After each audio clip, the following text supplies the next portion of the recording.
The forest here does not move with urgency. It hums with continuity. Sunlight filters through layered canopy and fractured beams, touching leaves that are already in the process of being replaced, consumed, or repurposed. At first glance, nothing appears under threat. A broad green leaf hangs intact, its surface glossy with moisture, edges unbroken, veins carrying the quiet infrastructure of plant life. Then, almost imperceptibly, the edge begins to change. A clean, geometric curve appears where there should be none. It is too precise to be decay, too fast to be natural weathering. Within minutes, the leaf is no longer whole. A section is gone, cut away with surgical efficiency, and carried off into the understory by a procession that was already in motion long before the cut was made. Leaf-cutter ants do not arrive as a sudden event. They are already there, embedded in the landscape as a permanent operating system. Their presence is revealed not by a surge of activity, but by the recognition of pattern. Trails emerge from the forest floor like living roads, narrow at first, then widening into dense corridors where movement becomes continuous. Along these paths, thousands of ants travel in opposing directions, forming bidirectional streams that rarely collide or disrupt one another. Each individual carries a fragment of leaf above its body, creating the illusion of a moving canopy at ground level, green pieces advancing through shadow, detached from the plants that produce them. The effect is both orderly and unsettling, because it suggests a level of coordination that exceeds what any single organism could manage. The structure behind this movement is chemical, not visual. Leafcutter ants, primarily from the genera Atta and Acromyrmex, rely on pheromone trails to define and maintain their routes. When a forager identifies a suitable plant, it lays down a chemical path on its return to the nest. Other workers follow this trail, reinforcing it with their own pheromones, increasing its strength and stability. Over time, these trails become persistent features of the landscape, capable of supporting continuous traffic. The system is dynamic, constantly adjusting to changes in resource availability, obstacles, and environmental conditions. If a branch falls across a trail, the ants do not stop. They reroute, establishing new paths that eventually become as stable as the original. What distinguishes leafcutter ants from the more overtly aggressive systems is their purpose. They are not hunting animals in the traditional sense. The leaves they harvest are not consumed directly. Instead, they are used as substrate for a symbiotic fungus that the ants cultivate within their nests. This fungus, in turn, produces specialized structures that serve as the primary food source for the colony. The entire operation is an agricultural system, one that has been refined over millions of years. The ants cut, transport, process, and inoculate plant material, maintaining precise environmental conditions, temperature, humidity, and microbial balance within their underground chambers to support fungal growth. This agricultural model has significant implications for how the ants interact with their environment. Because they require a constant supply of fresh plant material, their foraging activity is continuous and extensive. A single mature colony can harvest a substantial amount of vegetation over time, effectively reshaping the plant community in its immediate area. Trails radiate outward from the nest, connecting to multiple feeding sites, creating a network that spans meters to tens of meters across the forest floor and into the lower canopy. The density of these routes means that large sections of the landscape are under constant surveillance and exploitation. The sense of panic swarm in this context does not come from direct attack, but from the scale and persistence of the system. Imagine placing a hand or foot within one of these active corridors. The response is not explosive in the way of a defensive sting. It is immediate and continuous. Ants climb onto the surface, their mandibles probing, testing, sometimes biting. Leafcutter ants are not specialized for venom delivery, but their jaws are adapted for cutting tough plant tissue, and they can exert significant force relative to their size. Individually, the bites are manageable. Collectively, they become a field of contact points that is difficult to clear. More importantly, the trails themselves do not stop. Removing ants from one area does not reduce the overall flow. New individuals arrive, following the same chemical pathways, maintaining the density of movement. The attack surface is not defined by a single cluster, but by the entire network. This is where the psychological component emerges. The human nervous system is adept at dealing with discrete threats, isolating them, responding, and resolving the interaction. It is far less effective when the threat is distributed across a wide area with no clear boundary or endpoint. The constant motion, the unbroken lines of ants moving in and out, create a sense that the environment itself is active in a way that cannot be easily interrupted. The visual effect reinforces this perception. Unlike mosquitoes, which occupy the air, or army ants, which advance as a front, leafcutter ants create patterns that are both structured and expansive. Trails intersect, branch, and reconnect, forming a network that can be observed at multiple scales. At close range, the detail is striking. Mandibles gripping leaf fragments, legs moving in synchronized rhythms, antennae constantly sampling the chemical landscape. At a slightly greater distance, the individual ants blur into streams, the movement becoming more fluid, less about discrete bodies and more about flow. This duality, individual precision within collective motion, contributes to the sense of an organized system operating beyond the level of any single participant. The ecological consequences of this activity are profound. By selectively harvesting certain plant species, leafcutter ants influence plant competition and succession. Some plants are avoided due to chemical defenses, while others are targeted repeatedly, reducing their presence in the area.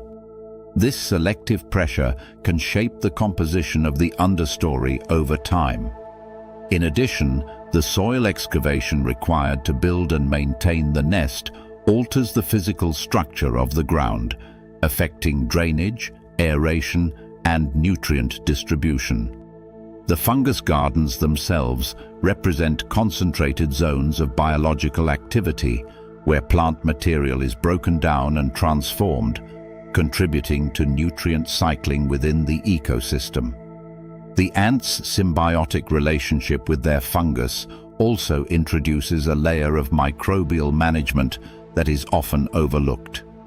Leafcutter ants actively cultivate specific strains of fungus, protecting them from pathogens through the use of antibiotic-producing bacteria that live on their bodies. These bacteria secrete compounds that inhibit the growth of parasitic fungi, ensuring the stability of the agricultural system.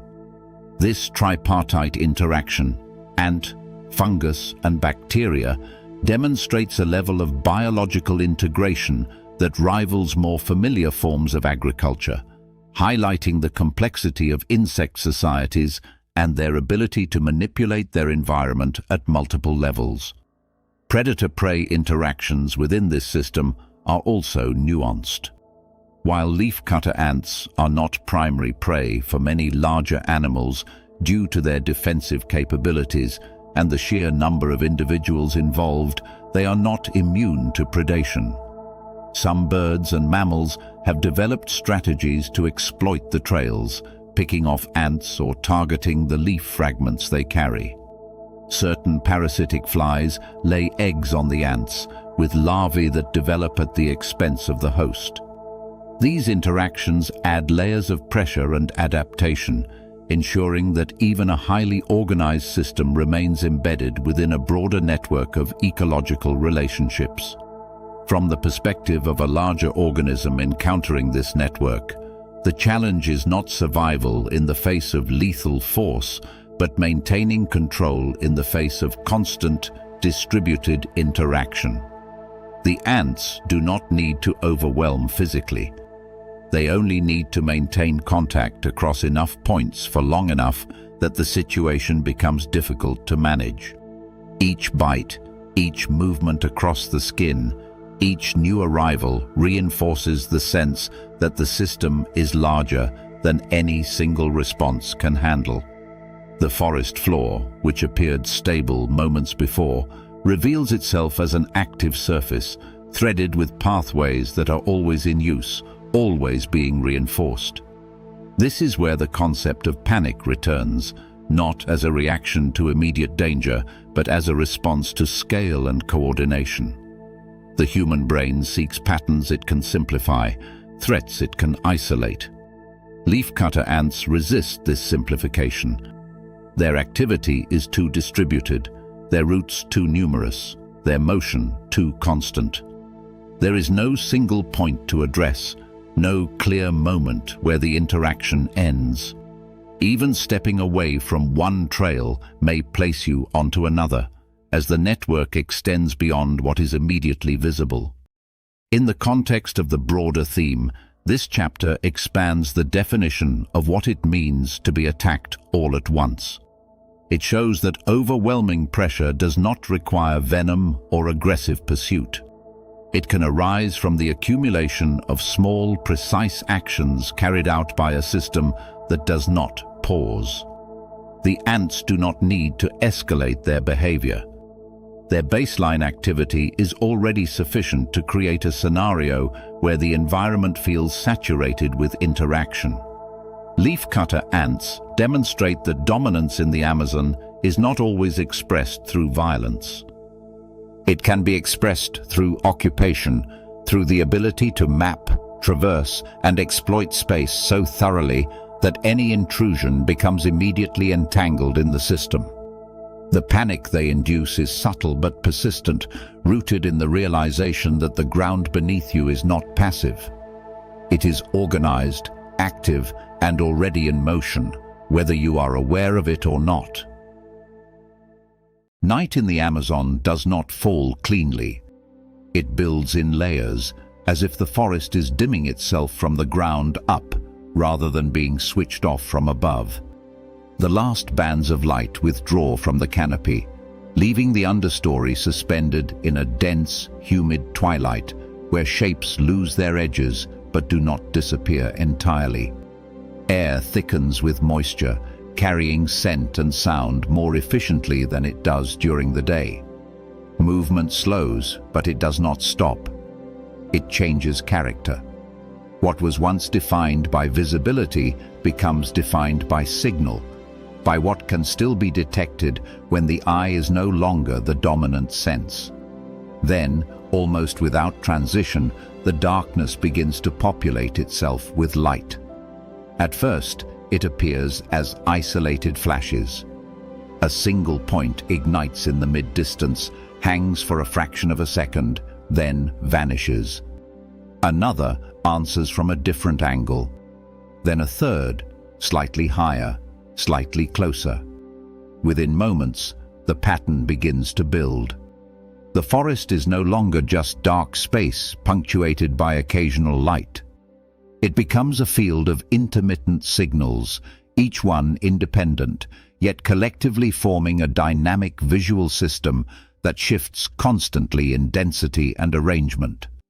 These are fireflies, bioluminescent beetles whose presence transforms the night from absence into activity.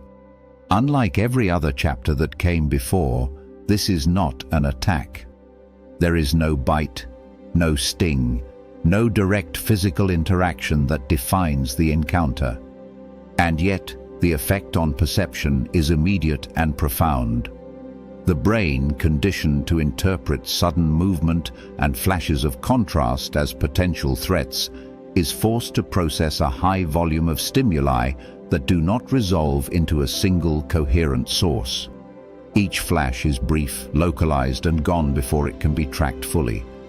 There is no continuous trajectory to follow, no stable object to fix attention on.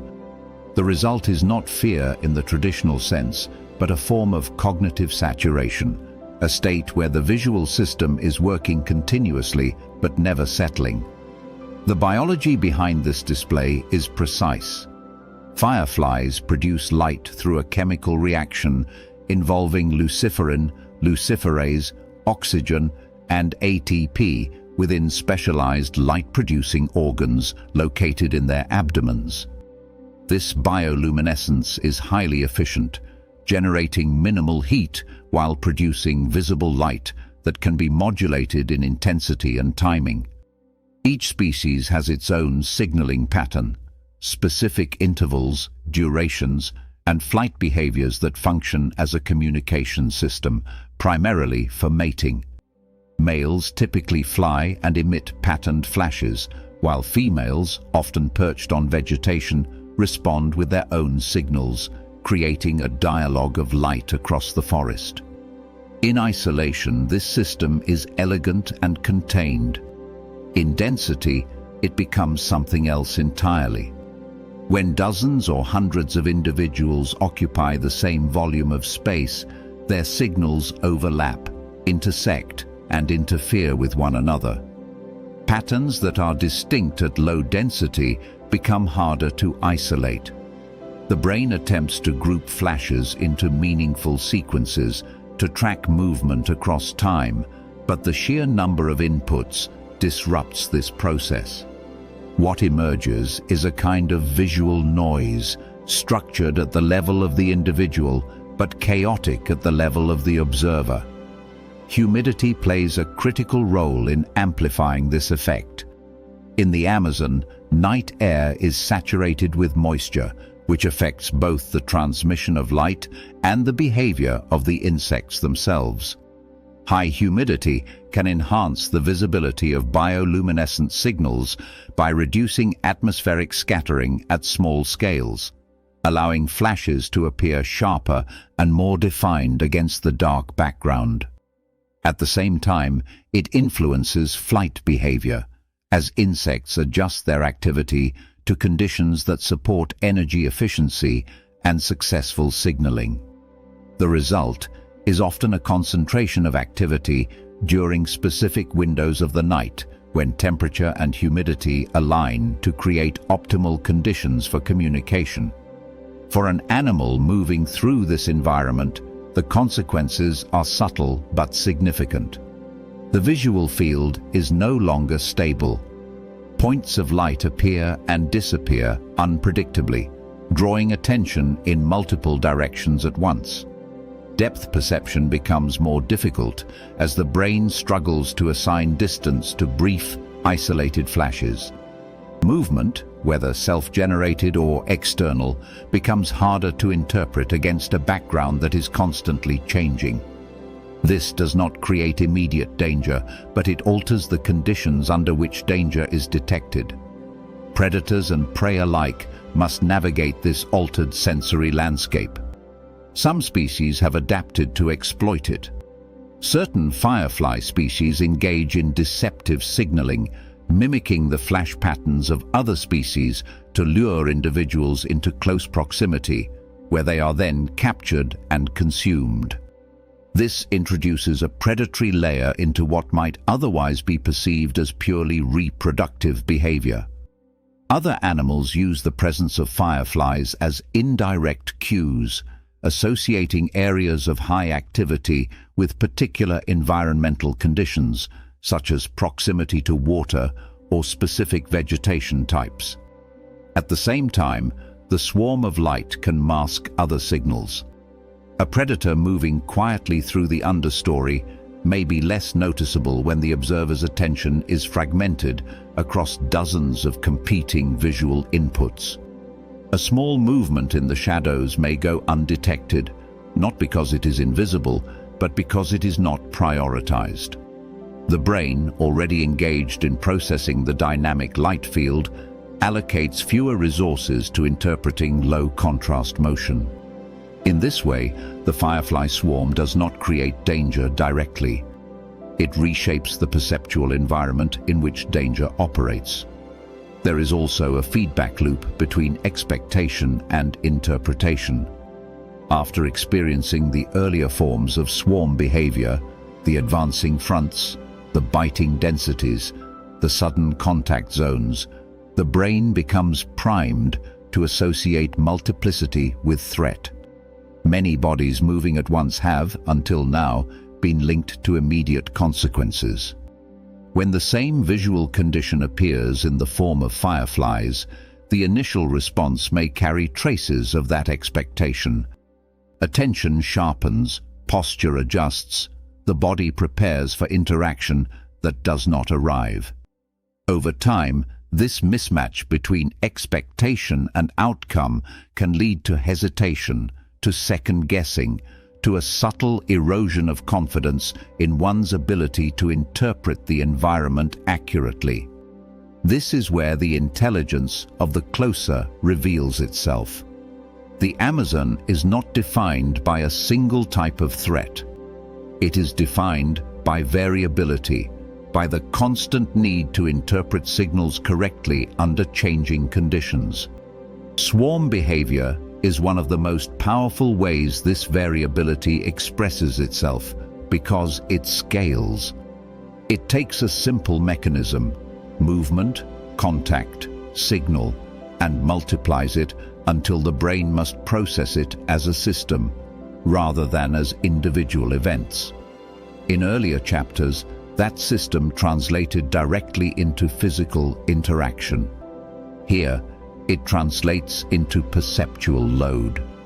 The distinction matters because it highlights a deeper principle. The first failure in a high-density environment is rarely physical. It is cognitive. The moment when attention is divided, when signals are misread, when the brain cannot prioritize effectively, that is where vulnerability begins. Fireflies do not exploit this in a predatory sense, but they demonstrate how easily it can occur. They show that the presence of many bodies, even when harmless, is enough to push the perceptual system toward its limits. From an ecological perspective, this signaling network also reflects broader patterns of communication in the rainforest. Light, sound, and chemical cues all operate within the same dense medium, often overlapping and interacting in ways that complicate interpretation. The firefly swarm is one expression of this, a visual analog to the acoustic choruses of frogs or the chemical trails of insects. Each system is tuned to its own frequency and modality, but they coexist, creating an environment where multiple layers of information are always present. The final image, then, is not one of attack, but of saturation. The forest at night, filled with intermittent light, each flash a precise biological signal, collectively forming a pattern that resists simplification. There is a quiet irony in the fact that one of the most visually striking swarms in the Amazon is also one of the least physically threatening. It does not bite, it does not sting, it does not pursue. And yet, it challenges the observer in a way that is fundamental. It asks the brain to keep up with a system that is larger, faster, and more distributed than any single point of focus can handle. This is the sharper takeaway. In the Amazon, the moment many bodies begin to move or signal at once, the challenge shifts inward. The environment does not need to overpower physically if it can overwhelm perceptually. The first system to struggle is not muscle or bone, but attention itself. And once that begins to fragment, everything that follows, movement, decision, reaction, becomes less reliable. Fireflies, in their quiet, precise way, reveal that truth without ever needing to enforce it. The forest does not always signal danger through motion. Sometimes it hides it in stillness so complete that the eye learns to ignore it. A branch hangs at shoulder height, its bark textured with lichen, fine moss threads, and the muted browns and greens of decay and renewal. A leaf cluster extends outward, layered and quiet, catching diffuse light that filters through the canopy above. Nothing here suggests urgency. Nothing moves. And yet this is one of the few places in the Amazon where the concept of a swarm does not advance, does not chase, does not surround. It waits. It accumulates in silence until contact converts stillness into an immediate, overwhelming signal. Venomous caterpillars, particularly those in groups such as Lonomia and certain Saturniid larvae, operate within this quiet strategy. They cluster along bark surfaces or align themselves along the midribs of leaves, their bodies arranged in dense aggregations that visually dissolve into the textures around them. Their coloration is not designed to stand out but to merge, greens that match living foliage, browns that echo bark, patterns that break up the outline of the individual into something that reads as background rather than organism. At a distance, they are not a swarm in the way army ants or mosquitoes are. They are a surface, a patch of the forest that has been occupied so completely and so seamlessly that it becomes indistinguishable from what surrounds it. This clustering behavior is not incidental. It is a defensive and ecological strategy shaped by multiple pressures. Grouping reduces the likelihood of individual predation by diluting risk, but it also amplifies the effectiveness of their primary defense. Venom delivered through specialized spines or setae. Each caterpillar is covered in these structures, which are often hollow or connected to venom-producing cells. When disturbed, the spines can break or penetrate skin, delivering a complex mixture of toxins that vary by species, but often include compounds that trigger intense pain, inflammation, and in some cases, systemic effects such as coagulopathy or hemorrhagic syndromes. Individually, a single caterpillar can cause significant discomfort. In a cluster, the effect scales rapidly. The moment of contact is where the transformation happens. A hand reaches out to steady against a trunk or brushes against a leaf while moving through dense understory. The contact is not selective. It is broad, covering an area of skin that may intersect with multiple bodies at once. There is no time to process what is being touched before the interaction has already occurred. Dozens of spines can make contact simultaneously, each one acting as a micro-injection point. The nervous system does not receive a single signal but a field of signals distributed across the contact area, arriving within milliseconds of each other. The initial sensation is often described as burning, but this term simplifies a far more complex physiological response. The venom components interact with nociceptors, sensory neurons responsible for detecting damaging or potentially damaging stimuli, activating pathways that signal both sharp pain and prolonged irritation. Some toxins can alter blood clotting mechanisms, leading to localized or systemic bleeding disorders, while others affect cellular membranes, contributing to inflammation and tissue damage. The result is not just a spike of pain, but a sustained, evolving response that can intensify over time as the body reacts to the introduced compounds. What makes this scenario particularly destabilizing is the lack of anticipation. In previous chapters, the threat announces itself through movement or density. Here, the threat is invisible until it is already engaged. The brain is forced to interpret a sudden, high-intensity sensory input without prior context, which can lead to a momentary breakdown in situational awareness. The immediate reaction, pulling away, shaking the limb, attempting to clear the contact area, may reduce further exposure, but does nothing to mitigate the venom already delivered. Meanwhile, the environment remains visually unchanged.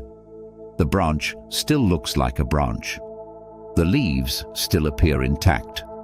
The source of the pain is not immediately obvious, creating a disconnect between perception and experience.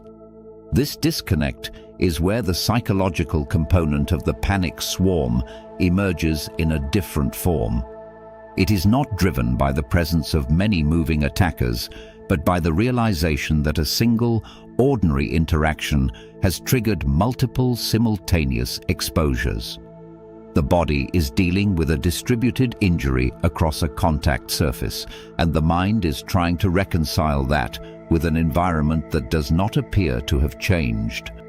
This can lead to hesitation, to uncertainty about where to move next, because the criteria for identifying danger have been disrupted. If a normal surface can produce this level of response, then the boundaries of safe interaction become less clear. From an ecological perspective, the clustering of venomous caterpillars also reflects the constraints and opportunities of their environment. These larvae are often feeding on specific host plants, and their aggregation can be tied to the distribution of those plants within the forest. By concentrating on a single branch or leaf cluster, they can efficiently exploit a localized resource while maintaining the benefits of group defense. Their positioning, along leaf edges on exposed bark, also maximizes their ability to intercept potential threats, turning the act of contact into the trigger for their defensive system. Predators that specialize in feeding on caterpillars must navigate these defenses carefully. Some birds have developed techniques to handle or avoid the spines, removing them before consumption or targeting less defended body parts. Certain parasitic insects bypass the external defenses entirely, laying eggs on or within the caterpillars so that their larvae can develop internally. These interactions illustrate that even highly effective defensive strategies are part of a larger evolutionary arms race, where adaptations are continually tested and countered. The broader significance of venomous caterpillars in the rainforest extends beyond individual encounters. Their presence influences the behavior of other animals, which learn to recognize and avoid certain visual cues associated with toxicity. This can include specific color patterns, textures, or even the arrangement of bodies on a surface.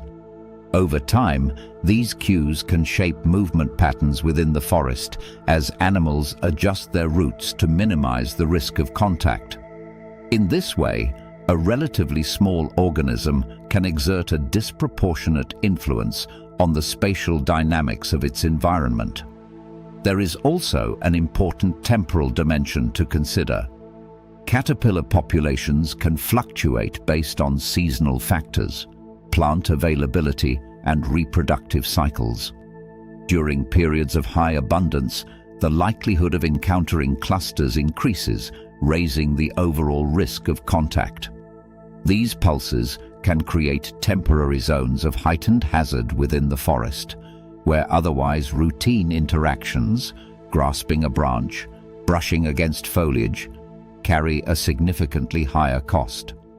The forest does not change its structure, but the distribution of risk within it becomes uneven, concentrated in ways that are not immediately visible. In terms of sensory adaptation, venomous caterpillars rely less on active detection and more on passive defense. They do not need to identify a threat in advance. Their strategy is to make any contact costly enough that predators or disturbances are discouraged after the fact.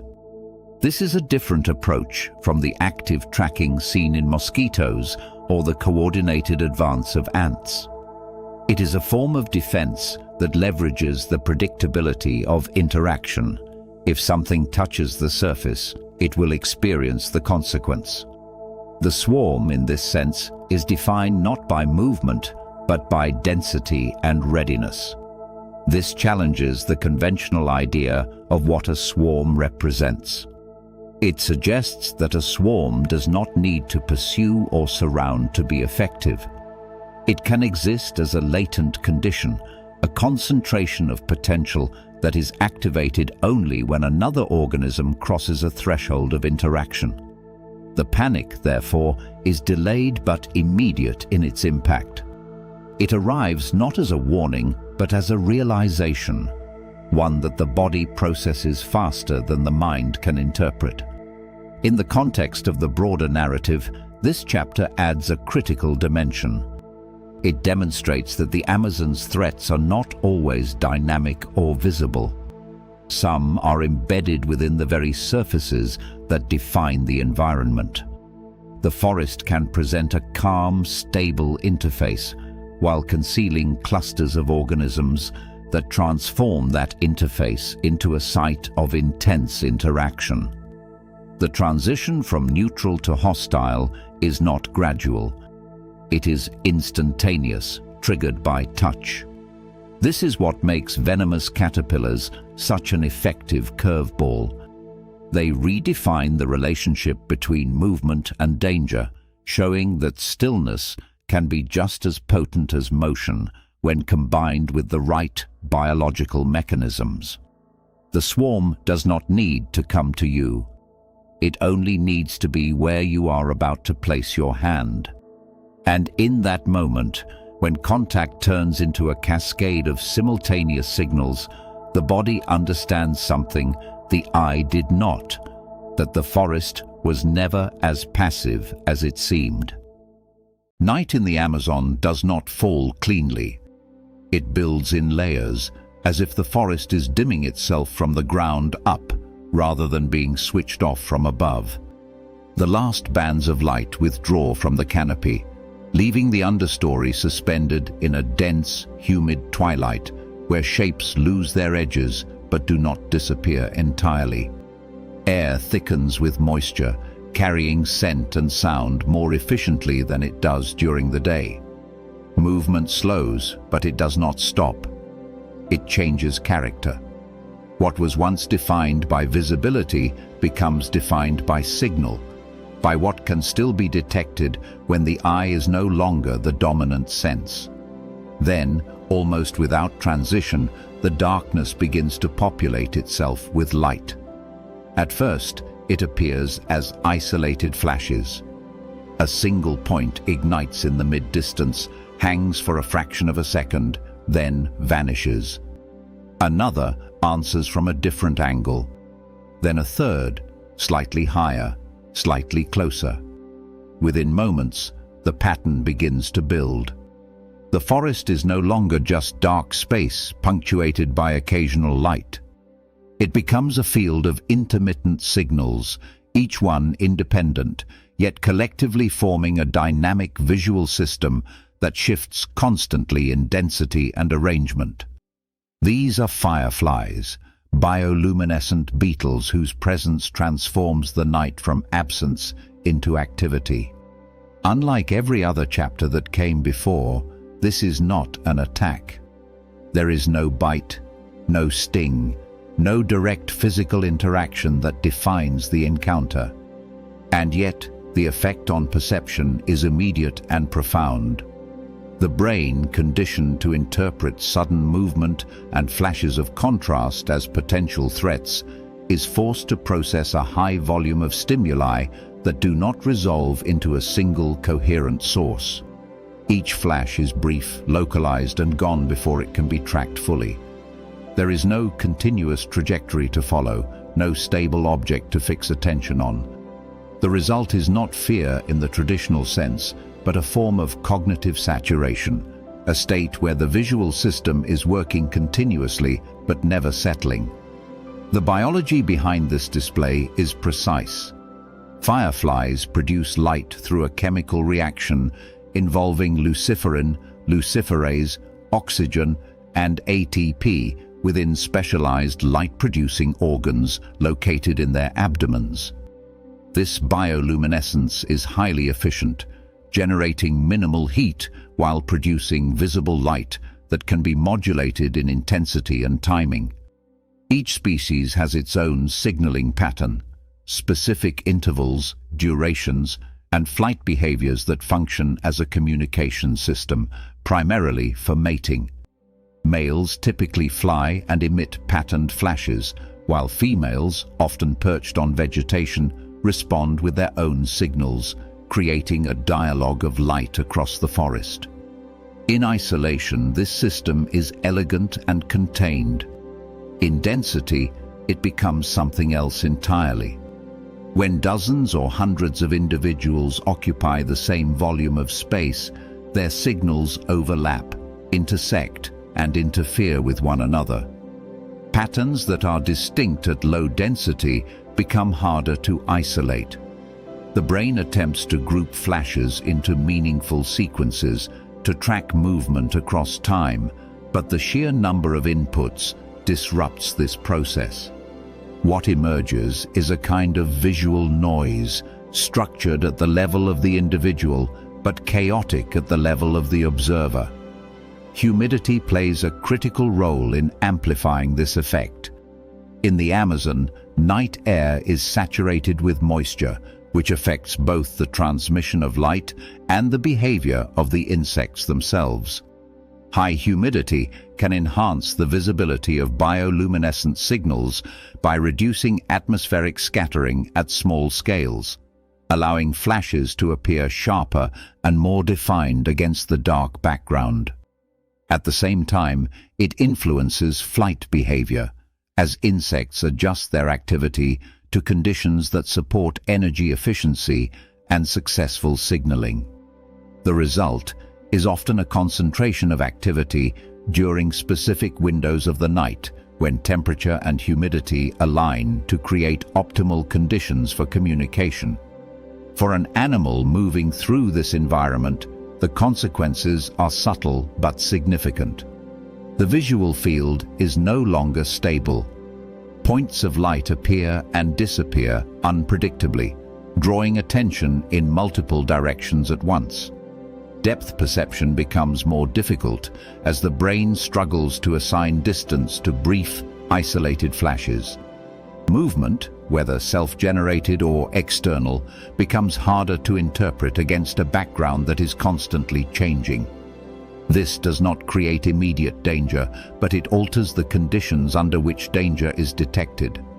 Predators and prey alike must navigate this altered sensory landscape. Some species have adapted to exploit it. Certain firefly species engage in deceptive signaling, mimicking the flash patterns of other species to lure individuals into close proximity, where they are then captured and consumed. This introduces a predatory layer into what might otherwise be perceived as purely reproductive behavior. Other animals use the presence of fireflies as indirect cues, associating areas of high activity with particular environmental conditions, such as proximity to water or specific vegetation types. At the same time, the swarm of light can mask other signals. A predator moving quietly through the understory may be less noticeable when the observer's attention is fragmented across dozens of competing visual inputs. A small movement in the shadows may go undetected, not because it is invisible, but because it is not prioritized. The brain, already engaged in processing the dynamic light field, allocates fewer resources to interpreting low-contrast motion. In this way, the firefly swarm does not create danger directly. It reshapes the perceptual environment in which danger operates. There is also a feedback loop between expectation and interpretation. After experiencing the earlier forms of swarm behavior, the advancing fronts, the biting densities, the sudden contact zones, the brain becomes primed to associate multiplicity with threat. Many bodies moving at once have, until now, been linked to immediate consequences. When the same visual condition appears in the form of fireflies, the initial response may carry traces of that expectation. Attention sharpens, posture adjusts, the body prepares for interaction that does not arrive. Over time, this mismatch between expectation and outcome can lead to hesitation, to second-guessing, to a subtle erosion of confidence in one's ability to interpret the environment accurately. This is where the intelligence of the closer reveals itself. The Amazon is not defined by a single type of threat. It is defined by variability, by the constant need to interpret signals correctly under changing conditions. Swarm behavior is one of the most powerful ways this variability expresses itself because it scales. It takes a simple mechanism, movement, contact, signal, and multiplies it until the brain must process it as a system, rather than as individual events. In earlier chapters, that system translated directly into physical interaction. Here, it translates into perceptual load. The distinction matters because it highlights a deeper principle. The first failure in a high-density environment is rarely physical. It is cognitive.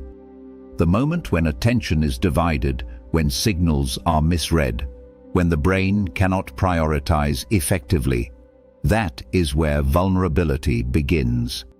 Fireflies do not exploit this in a predatory sense, but they demonstrate how easily it can occur. They show that the presence of many bodies, even when harmless, is enough to push the perceptual system toward its limits. From an ecological perspective, this signaling network also reflects broader patterns of communication in the rainforest. Light, sound, and chemical cues all operate within the same dense medium, often overlapping and interacting in ways that complicate interpretation. The firefly swarm is one expression of this, a visual analog to the acoustic choruses of frogs or the chemical trails of insects. Each system is tuned to its own frequency and modality, but they coexist, creating an environment where multiple layers of information are always present. The final image, then, is not one of attack, but of saturation.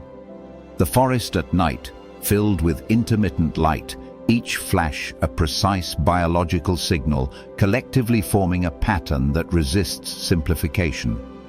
There is a quiet irony in the fact that one of the most visually striking swarms in the Amazon is also one of the least physically threatening. It does not bite, it does not sting, it does not pursue. And yet, it challenges the observer in a way that is fundamental. It asks the brain to keep up with a system that is larger, faster, and more distributed than any single point of focus can handle. This is the sharper takeaway.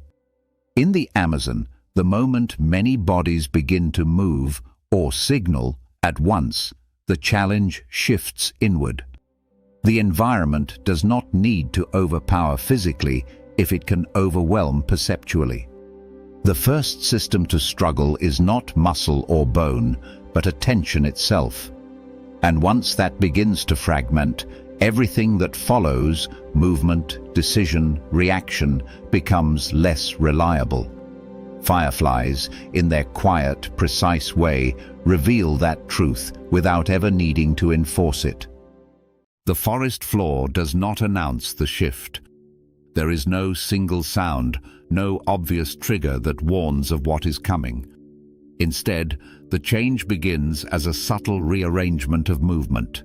An undercurrent beneath the leaf litter, a faint, coordinated stirring that feels less like individual life and more like a system switching on. Then, almost without transition, the ground itself appears to move. A dark, flowing front advances through the understory, pouring over roots, under fallen branches, and across the damp, decomposing layers of the Amazon floor. This is not a swarm in the chaotic sense. It is structured, directional, and purposeful. It is a raid column of army ants, and everything in its path is about to be tested. Army ants, particularly species within the Eciton genus in the Amazon, operate as mobile superorganisms. There is no central commander issuing orders, yet the colony behaves with remarkable coherence. Tens or hundreds of thousands of individuals move as a single advancing front, guided by chemical communication, pheromone trails that constantly update, reinforce, and redirect the flow. Each ant is effectively blind, relying on touch and scent, yet collectively they create a dynamic hunting system that adapts in real time. The leading edge of the column is not random. It spreads into fan-shaped fronts, probing the terrain, exploiting gaps, and funneling prey into zones of high density. This is where the illusion of panic swarm becomes reality. The ants do not merely encounter prey. They flush it, corner it, and overwhelm it through coordinated pressure. The immediate effect on the ecosystem is dramatic. Insects that were hidden minutes ago, beetles beneath bark, spiders in silken retreats, larvae buried in soft soil, are suddenly forced into motion. The ants do not need to find every individual directly. Their advance creates a wave of displacement. Small creatures flee ahead of the column, breaking cover, exposing themselves to both the ants and to opportunistic predators that have learned to follow these raids. Birds, in particular, exploit this phenomenon. Ant-following species such as antbirds and woodcreepers position themselves along the edges of the swarm, not to eat the ants, but to capture the fleeing prey. In this way, the army ant column becomes a mobile disturbance engine, restructuring local food webs as it passes. It is not just a hunt. It is an ecological event. For the prey caught within the core of the swarm, however, there is no strategic escape. The danger is not a single bite or sting. It is accumulation. Army ants possess strong mandibles designed for gripping and cutting, but individually they are not specialized killers of large prey. Their strength lies in numbers and persistence. When a frog, for example, fails to escape the advancing front, the first ants latch onto its limbs or body surface. Within seconds, more arrive, guided by alarm pheromones released during the initial contact. The frog may attempt to leap, to shake them off, but each movement only exposes more surface area, creating additional attachment points. The ants anchor themselves, their bodies forming living chains that increase stability and grip. This is not a clean kill. It is a progressive loss of control. What makes this process particularly effective is the speed at which it escalates. The nervous system of the prey becomes overwhelmed not just by pain, but by conflicting sensory input. Multiple points of contact fire simultaneously: legs, abdomen, flanks, creating a cascade of signals that disrupt coordinated movement. In small vertebrates, this can lead to erratic behavior, misdirected jumps, loss of balance, or freezing responses that are fatal in this context. The ants exploit this instability. They do not need to incapacitate the prey instantly. They only need to maintain contact long enough for numbers to build. Once the swarm density reaches a critical threshold, the prey's ability to resist collapses under the combined mechanical and sensory load. The forest floor amplifies this effect. The Amazon understory is not a flat, open surface. It is a complex matrix of leaf litter, roots, fungi, and microtopography that restricts movement and visibility. For an animal attempting to escape a swarm, every obstacle matters. A small ridge of leaves can slow a frog just enough for the ants to close the gap. A tangle of roots can redirect a fleeing insect into a denser part of the column. The ants, by contrast, are adapted to this environment. Their bodies are small, their movement distributed across thousands of individuals, allowing them to flow around obstacles rather than be hindered by them. The terrain that complicates escape for prey becomes an advantage for the swarm. Another layer of complexity emerges when considering the temporal dynamics of these raids. Army ant colonies are nomadic, alternating between stationary phases, where they form temporary bivouacs, and migratory phases, where they move daily in search of food. During active raiding periods, the colony's nutritional demands are immense. Brood development, larvae that require constant feeding, drives the intensity of these hunts. This means that the pressure exerted by the swarm is not arbitrary.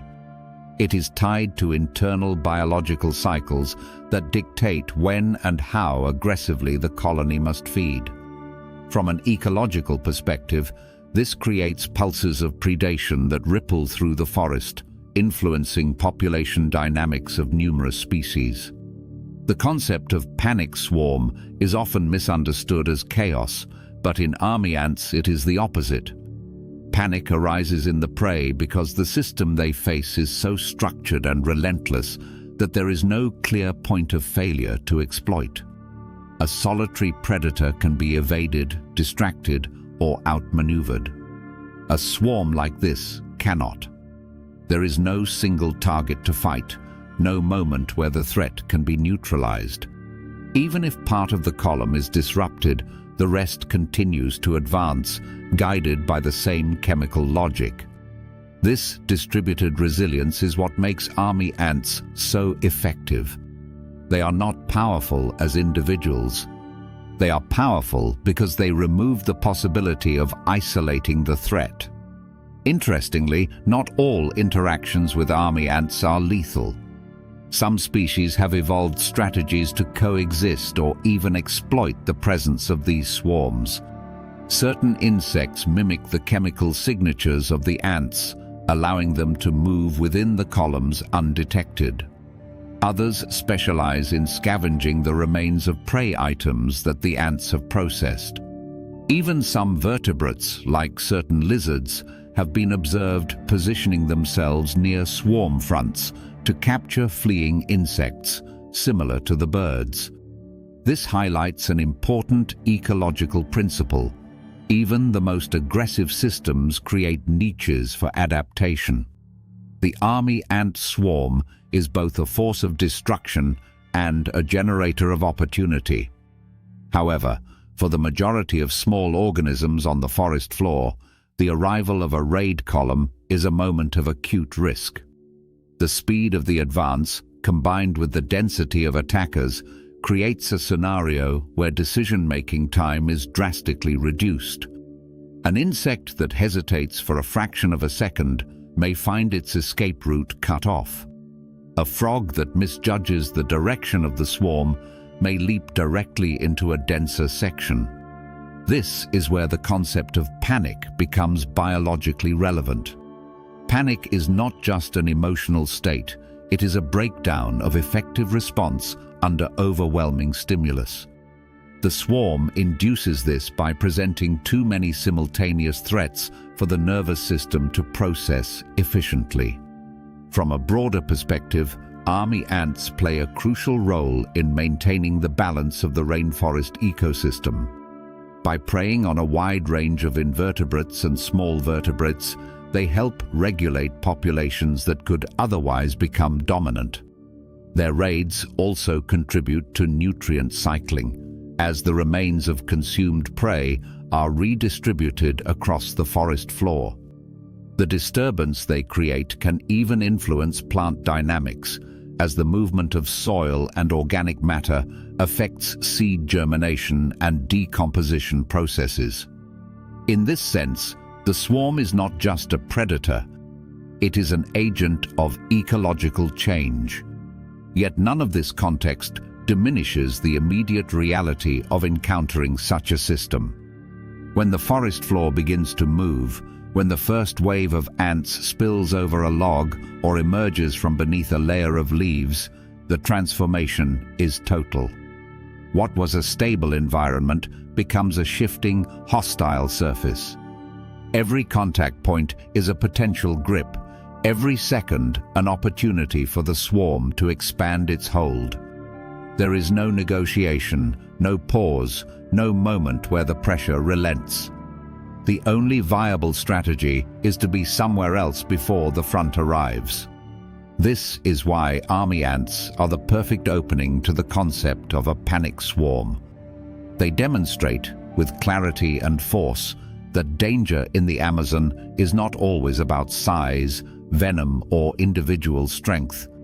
It can be about coordination, persistence, and the ability to turn the environment itself into a weapon. The swarm does not chase in the traditional sense. It advances, and in doing so, it forces everything else to react. Those that react correctly and quickly enough survive. Those that do not become part of the moving system, absorbed into its flow, reduced from independent organisms to resources fueling the next phase of the colony's relentless progression. The warning does not come from movement this time. It comes from stillness, an ordinary piece of the rainforest that, under closer inspection, is anything but neutral. A tree trunk rises from the forest floor, its bark layered with lichens, moss filaments, and the fine debris of years of humidity and decay. Buttress roots spread outward like frozen waves, creating shaded pockets where leaf litter collects and moisture lingers. Nothing about this scene suggests immediate danger. There is no advancing front, no visible swarm, no audible signal that something is about to escalate. And that is precisely why this chapter becomes more personal. The threat here is not something you see coming. It is something you activate. Bullet ants, Paraponera clavata, anchor their colonies in these transitional zones, tree bases, root networks, and low trunks where vertical structure meets the complexity of the forest floor. Their presence is not announced through mass movement, but through occupation. The colony exists as a distributed network within and around the tree, with workers patrolling surfaces, foraging individually, and maintaining chemical pathways that map their territory in invisible gradients of scent. Unlike army ants, which project force outward, bullet ants create a perimeter that must be crossed to trigger response. The system is passive until it is not, and the shift from neutrality to aggression can happen in a fraction of a second. Disturbance is the key variable. A misplaced hand on bark, a step too close to the root zone, the vibration of weight transferred into the soil. These are not random events to the ants. They are signals, interpreted through a sensory system tuned to detect changes in pressure, chemical composition, and airflow. Bullet ants rely heavily on mechanoreception, sensing vibrations through their legs and bodies, and on chemoreception, reading pheromonal cues that encode both routine activity and emergency states. When a disturbance exceeds a certain threshold, the colony transitions from baseline patrol to defensive mobilization. The first ants to detect the intrusion release alarm pheromones, volatile compounds that spread rapidly through the immediate area, recruiting nearby workers into a coordinated response. The initial contact is often underestimated because it does not resemble the overwhelming visual spectacle of a swarm. A single ant climbs onto exposed skin or clothing, its movements deliberate rather than frantic. It does not rush. It assesses, using its antennae to probe and confirm that the disturbance is not part of the normal environmental background. Then the sting comes, delivered by a modified ovipositor that injects venom deep into the tissue.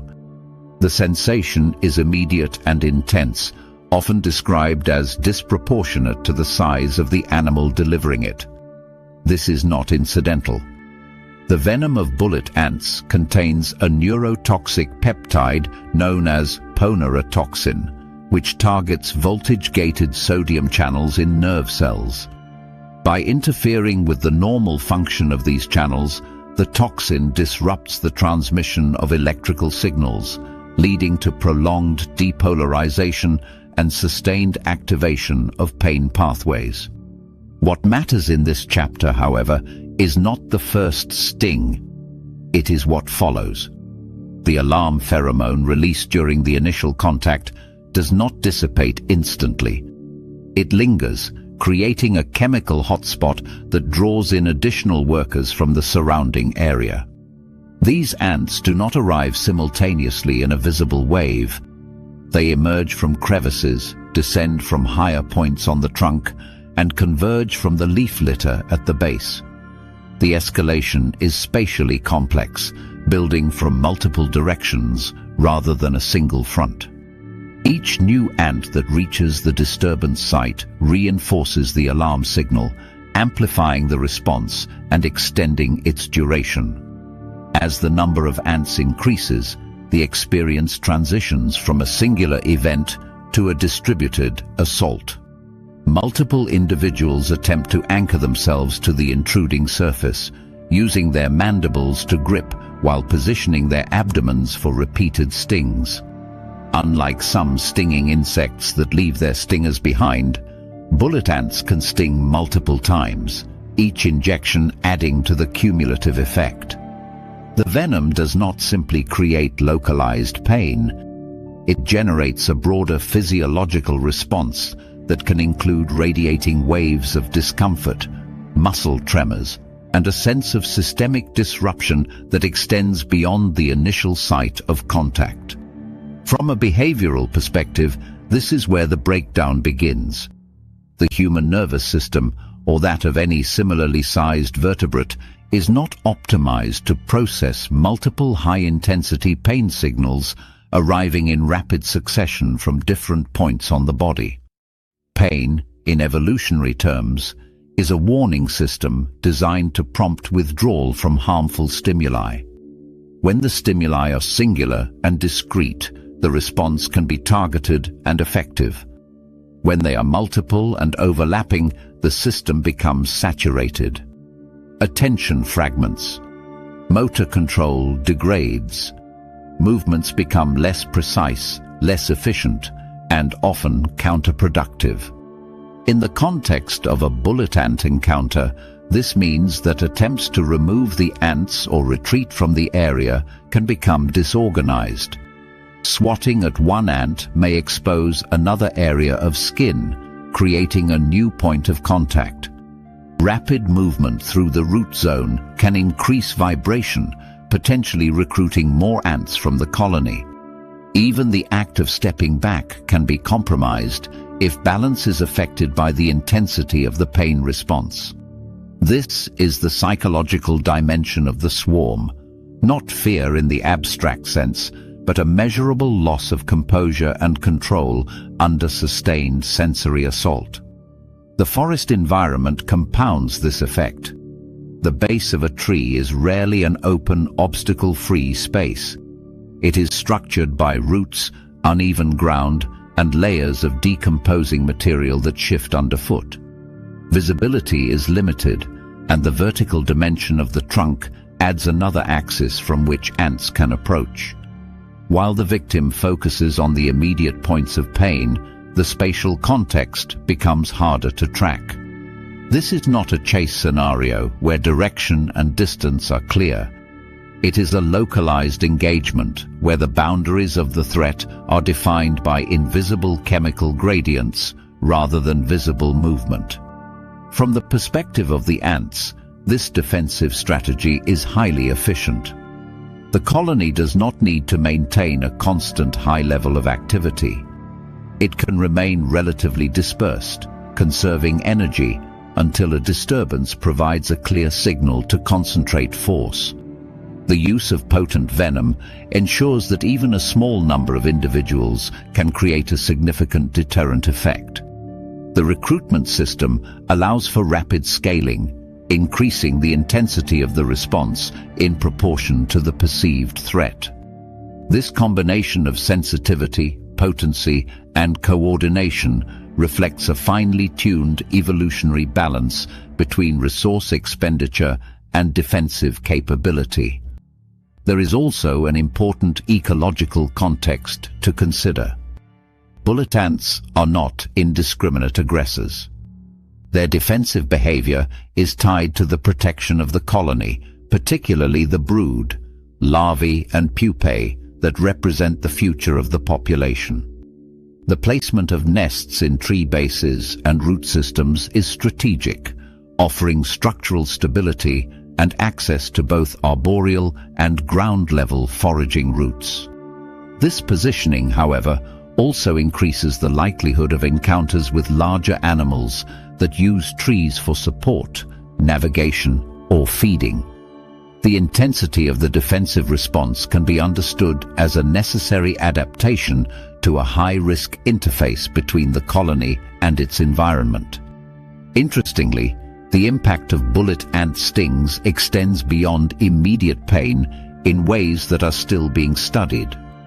The prolonged activation of sodium channels can lead to sustained nerve excitation, which in some cases results in lingering effects such as temporary numbness, weakness, or altered sensation in the affected area.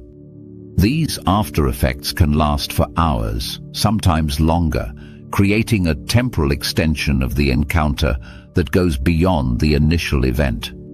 From a survival standpoint, this means that the consequences of a defensive swarm are not confined to the moment of contact. They can influence behavior and vulnerability in the period that follows. In the broader narrative of the rainforest, bullet ants occupy a space that is both localized and impactful. They do not reshape the forest in the sweeping way that army ants do, but within their immediate territory, they create zones of heightened sensitivity where the cost of disturbance is amplified.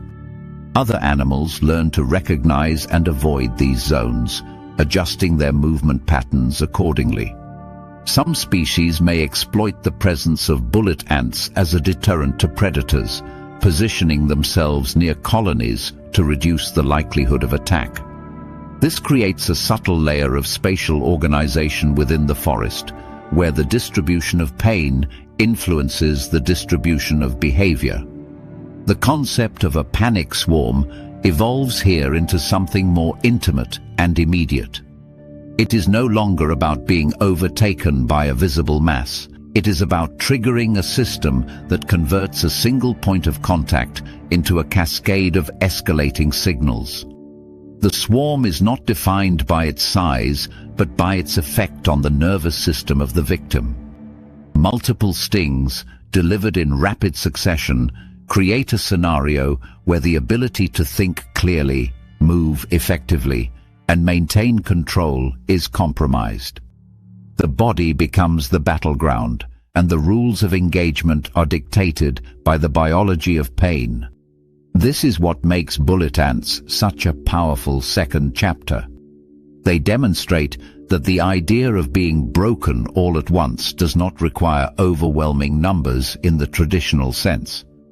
It can be achieved through the strategic amplification of a single mechanism, in this case, venom-induced pain, across multiple points of contact. The result is a rapid collapse of functional stability, where the distinction between physical and psychological responses blurs. In the Amazon, danger is not always about visible dominance or immediate lethality. Sometimes it is about the precise application of a stimulus that the body cannot effectively manage when it arrives from too many directions at once.